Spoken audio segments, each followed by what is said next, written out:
Hello friends, welcome back to day 22 of 45-day HTML CSS bootcamp. So ఈ వీడియోలో మనం grid కాన్సెప్ట్లో మనకి కావాల్సిన grid rows and grid columns గురించి అయితే డిస్కస్ చేద్దాం. So let's get started. So ఇక్కడ మనకు ఒక HTML ఫైల్ అయితే ఉంది. దీన్ని నేను మన డిస్క్రిప్షన్లో అటాచ్ చేస్తాను. అండ్ నెక్స్ట్ ఒక CSS ఫైల్ ఉంది. సో ఈ CSS ఫైల్లో మనం మన స్టైల్స్ని అయితే అప్లై చేద్దాం. So as of now just ఇక్కడ ఒక డివ్‌ని క్రియేట్ చేశాను. అందులో మల్టిపుల్ డివ్ ఎలిమెంట్స్‌ని అయితే క్రియేట్ చేశాను. అండ్ ఎలా అయితే మనం flex container and flex item అని క్లాస్ నేమ్స్ ఇస్తామో, ఇన్ ద సేమ్ వే ఈ పేరెంట్ డివ్‌కొచ్చేసరికి గ్రిడ్ కంటైనర్ అని చెప్పేసి అండ్ ఈ ఇండివిడ్యువల్ గ్రిడ్ ఐటెమ్స్ ఏవైతే ఉన్నాయో వాటికి గ్రిడ్ ఐటెమ్ అని చెప్పేసి క్లాస్ నేమ్స్ అయితే ఇచ్చేసాను. అండ్ నెక్స్ట్ ఇక్కడ గ్రిడ్ ఐటెమ్‌కి జస్ట్ ఒక బార్డర్ అండ్ బ్యాక్‌గ్రౌండ్ కలర్ ఇచ్చేసి ఇలా చేయడం వల్ల మన అప్లికేషన్ ఎలా కనిపిస్తుంది అంటే ఇలా కనిపిస్తుంది. సింపుల్ ఏం లేదు. మన డివ్ ఎలిమెంట్స్ ఇక్కడ కనిపిస్తున్నాయి. మనం ఇప్పుడు ఏం చేయాలంటే దీన్ని గ్రిడ్ ఐటెమ్‌ని ఇంప్లిమెంట్ చేయాలి. సో, ఎలా ఇంప్లిమెంట్ చేద్దామో ఇప్పుడు చూద్దాం. సో, ఫస్ట్ థింగ్ ఎప్పుడైతే ఫ్లెక్స్ ఐటెమ్‌లో మనం డిస్‌ప్లే ఫ్లెక్స్ అని చెప్పేసి ఇచ్చాం కదా! సో, ఇక్కడ డిస్‌ప్లే గ్రిడ్ అని చెప్పేసి ఇవ్వాలి. వన్స్ ఇలా ఇవ్వగానే అది గ్రిడ్ ఐటెమ్ లాగానైతే చేంజ్ అయిపోయింది. బట్ ఇక్కడ మాత్రం మనకి మన అప్లికేషన్‌లో ఎలాంటి చేంజ్ అయితే లేదు. సో, మనం గ్రిడ్ రోస్‌ని అండ్ కాలమ్న్స్‌ని ఇంప్లిమెంట్ చేసి చూద్దాం.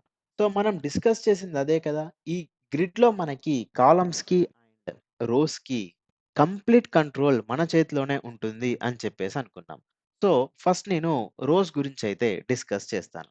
సో, గ్రిడ్ ఇక్కడ చూడగానే వస్తుంది చూడండి. Grid template rows. ఈ రోస్‌ని నేను సెలెక్ట్ చేసుకుంటాను. సెలెక్ట్ చేసుకొని రోస్‌కి ఎంత విడ్త్ ఉండాలో డిసైడ్ చేద్దాం మనం. సో, లెట్స్ సే 50 పిక్సెల్ అని చెప్పేసి అందాం. సో, ఇప్పుడు ఏమైందో మనం ఒకసారి చూద్దాం. సో, చూస్తే ఇక్కడ ఫస్ట్ రో మాత్రమే ఇంక్రీజ్ అయింది. మిగిలినవి యాస్ టీజ్ ఉన్నాయి. సో, కనిపించట్లేదనుకుంటా. దీన్ని నేను ఒక 150 పిక్సెల్స్ చేస్తాను. సో, ఇప్పుడు చూస్తే చూడండి. నా ఫస్ట్ రో సైజ్‌ని నేను కంట్రోల్ చేయగలుగుతున్నాను. అండ్ ఇది 150 పిక్సెల్స్ అయితే వచ్చింది. అలానే నేను సెకండ్ రోకి గూడా స్టైల్స్‌ని అప్లై చేస్తాను. సో, దీన్నొక 200 పిక్సెల్స్ ఇస్తాను. అండ్ నెక్స్ట్ నా థర్డ్ రో ఒక 300 పిక్సెల్స్ ఇస్తాను. సో, ఇప్పుడు చూస్తే చూడండి. First row, second row, third row ఎంత హైట్ ఉండాలి అనేది నేను కంట్రోల్ చేశాను. అండ్ మిగిలినవి యాస్ ఇట్ ఈజ్ ఉన్నాయి. బట్ మనకో డౌట్ రావచ్చు. ఇక్కడ 9 మాత్రమే ఉన్నాయి కాబట్టి ఫస్ట్, సెకండ్, థర్డ్ అని చెప్పేసి నేను మెన్షన్ చేశాను. లెట్స్ సే ఒక 100 ఉంటాయి. అప్పుడేం చేయాలి? బట్ ఇండివిడ్యువల్‌గా రోస్‌ని నేను స్టైల్ చేయాల్సిన అవసరం ఏముంది అని చెప్పేసంటే, నేనొక బెస్ట్ ఎగ్జాంపుల్‌తో మీకు చెప్తాను. సో, ఇక్కడ నాకు ఫస్ట్ రో ఏదైతే ఉందో, ఇక్కడ నాకొక హెడర్ రావాలి. అండ్ నెక్స్ట్ ఇక్కడ సెకండ్ రోలో ఏముండాలంటే, సంథింగ్ ఆహ్, మామూలుగా ఏమంటారు, ఎక్కువ సేల్ అయ్యే ఐటెమ్స్ ఉన్నాయనుకుందాం. మన కామర్స్ వెబ్‌సైట్‌లో చూసుకుంటే. అవి ఇక్కడ రావాలి. నెక్స్ట్ ఈ ఎక్కువ స్పేస్ తీసుకునే స్పేస్‌లో ఈ బాక్స్‌లో ప్రమోషనల్ ఐటెమ్స్ రావాలి. లైక్ ఎవరైతే ఎక్కువ సేల్ చేస్తున్నారు. అండ్ ఎక్కువ ఆఫర్స్ ఇస్తున్నారు. అండ్ యూజర్ అటెన్షన్‌ని గ్రాబ్ చేసే ఐటెమ్స్ ఏవైతే ఉన్నాయో, అవి ఈ థర్డ్ ప్లేస్‌లో రావాలి అని చెప్పేసి అనుకుంటున్నాను. సో, ఇలా నాకు ఇండివిడ్యువల్ రోస్‌ని కంట్రోల్ చేయడం వల్ల ఏ ప్లేస్‌కి ఎంత స్పేస్‌ని నేను అలొకేట్ చేయాలి. అండ్ దాని సైజ్‌ని నేను ఎలా అడ్జస్ట్ చేసుకోవాలి అనే కంట్రోల్ మనకిక్కడ ఉంటుంది. సో, ఇక్కడ హెడర్ ఇచ్చాను. ఇక్కడ ఆఫర్స్ ఇచ్చాను. ఇక్కడ మోస్ట్ సెల్లింగ్ ఐటెమ్స్ యూజర్ అటెన్షన్‌ని గ్రాబ్ చేసే ఐటెమ్స్‌ని నేను ఇక్కడ మెన్షన్ చేశాను. సో, ఇప్పుడు 4, 5, 6, 7, 8, 9 ఉన్నాయి. సో, వీటన్నింటిని ఏం చేద్దాం అని చెప్పేసంటే, దానికి మనకి ఒక ప్రాపర్టీ ఉంటుంది. అదేంటంటే గ్రిడ్ ఆటో రోస్. సో, ఈ గ్రిడ్ ఆటో రోస్ ఏం చేస్తాయంటే, మనమిక్కడ 1, 2, 3నయితే మెన్షన్ చేసాం. ఈ 3 కాకుండా మిగిలినవి ఏవైతే ఉంటాయో వాటికి ఎలాంటి స్టైల్ అప్లై చేయాలి అని చెప్పేసి. సో, దానికి నేనేం చేస్తానంటే ఒక 20 పిక్సెల్స్ ఇచ్చేస్తాను. సో, ఇప్పుడేమవుతుంది? మన ఫస్ట్ 3 ఏమో నార్మల్‌గా ఉంటాయి. మిగిలిన వాటికి మనకు కావాల్సిన స్టైల్ అప్లై అవుతుంది. సైజ్ ఇంక్రీజ్ చేద్దాం. ఇది కనిపించట్లే. సో, ఒక 100 పిక్సెల్స్ ఇస్తాను. సో, ఇప్పుడు చూడండి కనిపిస్తుంది. ఫస్ట్‌ది ఒక సైజ్‌లో ఉంది. సెకండ్‌ది ఒక సైజ్‌లో ఉంది. థర్డ్‌ది ఒక సైజ్‌లో ఉంది. అయిపోయింది. మిగిలినవన్నీ నార్మల్‌గా మనకు కనిపించేవి. అవన్నీ మనం 100 పిక్సెల్స్ ఆర్ సంథింగ్ మెన్షన్ చేసాం గదా! ఆ సైజ్‌లోనే ఉన్నాయి. అంటే ఇండివిడ్యువల్ రోని మనం ఇక్కడ కంట్రోల్ చేయగలిగాం కదా! ఇదే గ్రిడ్ సిస్టమ్‌లో గ్రిడ్ రో. ఇప్పుడు మనం ఇదే విధంగా కాలమ్స్‌కి చేంజ్ చేయొచ్చా ఒకసారి చూద్దాం. సో, నేనిక్కడ సేమ్ ఏం చేస్తానంటే గ్రిడ్ టెంప్లేట్ కాలమ్స్ అని సెలెక్ట్ చేసి, ఇక్కడ గూడా ఏం చేస్తానంటే ఫస్ట్ కాలమ్ నాకు 100 పిక్సెల్ రావాలి. సెకండ్ కాలమ్ 200 పిక్సెల్ రావాలి. థర్డ్ కాలమ్ 500 పిక్సెల్స్ రావాలి అని చెప్పేసి ఇస్తాను. ఏమైనా చేంజ్ జరిగిందో మనం ఒకసారి చూద్దాం. సో, ఇక్కడ చూస్తే చూడండి 3 పార్ట్స్‌గా డివైడ్ అయిపోయింది. ఫస్ట్‌ది 100 పిక్సెల్, సెకండ్‌ది 200 పిక్సెల్, థర్డ్‌ది 500 పిక్సెల్స్. చూడండి ఎలా అవుతుంది?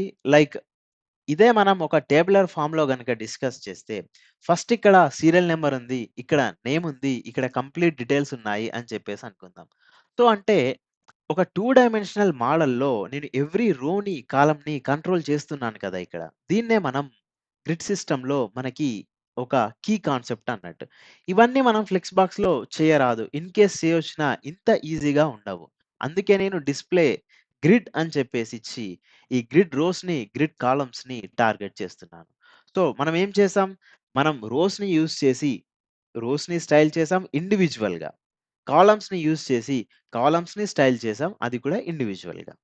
సో, సేమ్ ఇక్కడ కూడా మనం ఏం చేస్తాం? మూడింటిని మనం మెన్షన్ చేసాం. ఈ 3 కాకుండా ఎక్స్‌ట్రా ఉంటే ఏం కావాలి? Grid column, grid auto columns అంతే గదా! ఇక్కడుంది. Grid auto columns. సో, ఇక్కడ మిగిలిన వాటికి ఏముండాలి అని చెప్పేసి అనుకుందాం. సో, లెట్స్ సే నేనేం చేస్తానంటే ఒక 20 పిక్సెల్స్ ఇద్దాం. ఇక్కడ మనకు 3 కాలమ్స్ లాగా డివైడ్ అయ్యాయి కాబట్టి, మన ఈ ఆటో స్టైల్ అప్లై అవ్వదు. అందుకోసమే నేనేం చేస్తానంటే, ఈ థర్డ్ వన్‌ని రిమూవ్ చేస్తాను. అప్పుడు మనకి ఇది 2 కాలమ్స్ లాగానే డివైడ్ అవుతుంది. ఎందుకు? నేనిక్కడ ఏం చెప్పాను? ఎన్ని కాలమ్స్ డివైడ్ అవ్వాలి అంటే 1, 2 మాత్రమే చెప్పేసాను. సో, అందుకే 2 కాలమ్స్ లాగా డివైడ్ అయ్యాయి. అండ్ ఈ 2 కాలమ్స్‌లలో ఫస్ట్‌ది 100 పిక్సెల్స్, నెక్స్ట్‌ది 200 పిక్సెల్స్. రైట్? సో, ఈ విధంగా మనం కాలమ్స్‌ని కూడా అడ్జస్ట్ చేయొచ్చు. అంటే ఇప్పుడు చూస్తే, ఇప్పుడు దీన్ని మీరు పక్కన పెడితే లెట్స్ సే నేనిక్కడ దీన్ని తీసుకొని ఏం చేస్తానంటే సో, ఇప్పుడు మనకి ఏమవుతుందంటే, ఒక చిన్న టాబులర్ ఫార్మ్‌లో డిస్కస్ చేస్తే మనకిక్కడ 1, 2, 3 అంటే మనకి 1 రో, 2 రో, 3 రో. 3 రోస్ వచ్చేసాయి. అండ్ నెక్స్ట్ 1, 2 కాలమ్స్ వచ్చేసాయి గదా! ఒక మ్యాట్రిక్స్ ఫార్మ్‌లో మనం అర్థం చేసుకోవచ్చు. సో, ఈ విధంగా మనం 2 డైమెన్షనల్‌లో రోస్‌ని, కాలమ్స్‌ని అడ్జస్ట్ చేసుకోవడానికి ఈ గ్రిడ్ సిస్టమ్‌నయితే యూజ్ చేస్తాం. సో, ఇందులో ఇంకొక కాన్సెప్ట్ ఉంది. దాన్ని మనం ఇప్పుడు చూద్దాం. సో, నేనిక్కడ పిక్సెల్స్ లాగా మెన్షన్ చేయడమే కాకుండా, ఇంకో వేలో కూడా అప్లై చేయొచ్చు. అదెలా అంటే, నేను దీన్ని కామెంట్ చేసి గ్రిడ్ టెంప్లేట్ రోని తీసుకొని, ఫస్ట్ ఏం చేస్తానంటే 1 ఎఫ్ఆర్ ఇది మనకి కొత్తది. Next 2 FR, next 3 FR. So, ఇప్పుడు ఏం చేంజ్ అవుతుందో మనం ఫస్ట్ చూద్దాం. సో, సైజ్ అనేది కొంచెం చేంజ్ అయిపోయింది. సో, ఇక్కడ ఏం జరుగుతుందంటే వెరీ సింపుల్ ఏం లేదు. మన ఫస్ట్ రో ఏదైతే ఉంటుందో అది 1/3 ఆఫ్ ది ఫ్రాక్షన్ అంటే 1/3 ఆఫ్ ది అవైలబుల్ స్పేస్‌ని యూజ్ చేసుకుంటుంది. సెకండ్‌దొచ్చేసరికి 2/3, థర్డ్‌దొచ్చేసరికి కంప్లీట్ స్పేస్‌నైతే ఆక్యుపై చేసుకుంటుంది. సో, కన్‌ఫ్యూజ్ అవ్వద్దు. మీకిది కన్‌ఫ్యూజ్ అవుతుంది అనిపిస్తే జస్ట్ పిక్సెల్స్‌లలో చేయండి ఈజీ అవుతుంది. ఓకే. సో, ఎప్పుడైతే మనకి ఇది 1 ఫ్రాక్షన్‌నే యూజ్ చేస్తుంది కాబట్టి ఇది చాలా చిన్నగొచ్చింది. నెక్స్ట్‌దొచ్చేసరికి దానికంటే కొంచెం ఇంక్రీజ్. ఇది ఇంకా ఇంక్రీజ్ అండ్ వీటికి మనం ఆటో ఇచ్చేసాం కాబట్టి, ఇక్కడ ఆటోలో ఎంతుందో దాన్ని అది యూజ్ చేసుకుంటుంది. సో, లెట్స్ సే నేనిక్కడ ఏం ఇస్తానంటే 1 పిక్సెల్ ఇస్తాను. సో, చూడండి అసలు దీనికి సైజే రావట్లేదు. అంటే ఇక్కడ ఏం జరుగుతుందంటే, మనం ఇది 1 ఫ్రాక్షన్ యూజ్ చేసుకోవాలి అంటే సింపుల్. లాస్ట్‌లో ఏదైతే ఉందో దాన్ని మనం టోటల్ అని చెప్పేసి అనుకుంటే, ఫస్ట్ వాల్యూ వచ్చేసరికి మనకి 1/3 యూజ్ చేసుకుంటుంది. నెక్స్ట్ వాల్యూ వచ్చేసరికి 2/3 నెక్స్ట్ దాని తర్వాత వచ్చేసరికి 3/3. 3/3 అంటే 3/3 1 అంటే కంప్లీట్ మిగిలిందంతా. సో, ఈ వేలో మీరు గుర్తుపెట్టుకోవచ్చు. ఇదంతా ఈ ఫ్రాక్షన్స్ నాకొద్దు అనుకుంటే పిక్సెల్స్‌లలో మెన్షన్ చేయండి. క్లీన్‌గా, నీట్‌గా ఏ ప్రాబ్లమ్ లేకుండా ఉంటుంది. సో, ఎప్పుడైతే మనం ఈ 3 వేస్‌లో ఫ్రాక్షన్స్‌తో ఆర్ పిక్సెల్స్‌తో మన రోస్ ఆర్ కాలమ్స్‌ని స్పెసిఫై చేశాక, ఏవైనా ఎక్స్‌ట్రా ఉంటే, ఆ ఎక్స్‌ట్రా స్టైల్స్ అనేవి ఎక్కడి నుంచొస్తాయి? Grid columns I mean grid auto column or grid auto row నుంచయితే మనకు వస్తాయి. సో, ఈ విధంగా మనం మన గ్రిడ్ కంటైనర్‌లో గ్రిడ్ ఐటెమ్స్‌కి రోస్‌ని, కాలమ్స్‌ని కంట్రోల్ చేయొచ్చు. సో, రోస్‌ని కంట్రోల్ చేయడానికి గ్రిడ్ టెంప్లేట్ రో కాలమ్స్‌ని కంట్రోల్ చేయడానికి గ్రిడ్ టెంప్లేట్ కాలమ్స్ అండ్ మనం కంట్రోల్ చేయగా ఏవైనా ఎక్స్‌ట్రా వస్తే వాటి కోసం grid auto rows and for కాలమ్స్‌కి అయితే గ్రిడ్ ఆటో కాలమ్స్ అండ్ పిక్సెల్స్‌లలోనే కాకుండా ఫ్రాక్షన్స్‌లలో కూడా వీటిని మెన్షన్ చేయొచ్చు. So, first one, second one, third one ఈ మూడిటితోటి. So, first fraction, second fraction, third fraction. So, first ఉంది 1/3 of available space, 2/3 and third one completely full. So, ఇది ఫ్రెండ్స్ గ్రిడ్‌లో రోస్ అంటే ఏంటి? అండ్ కాలమ్స్ అంటే ఏంటి? అని చెప్పేసి. సో, ఈ వీడియో అయితే కొంచెం సీఎస్ఎస్‌లో అడ్వాన్స్డ్ కాన్సెప్ట్స్. మీకేదైనా డౌట్ ఉంటే నాకొకసారి కామెంట్ సెక్షన్స్‌లలో ఆర్ ఇన్‌స్టాగ్రామ్‌లో మెన్షన్ చేయండి. సో, ఈ వీడియో గనక మీకు నచ్చినట్టయితే లైక్ చేయండి. అండ్ నెక్స్ట్ వీడియో కోసం మన ఛానెల్‌ని సబ్స్క్రైబ్ చేసుకోండి. కంటెంట్ నచ్చితే మీ ఫ్రెండ్స్‌కి ఖచ్చితంగా షేర్ చేయండి. Thank you friends. Have a nice day.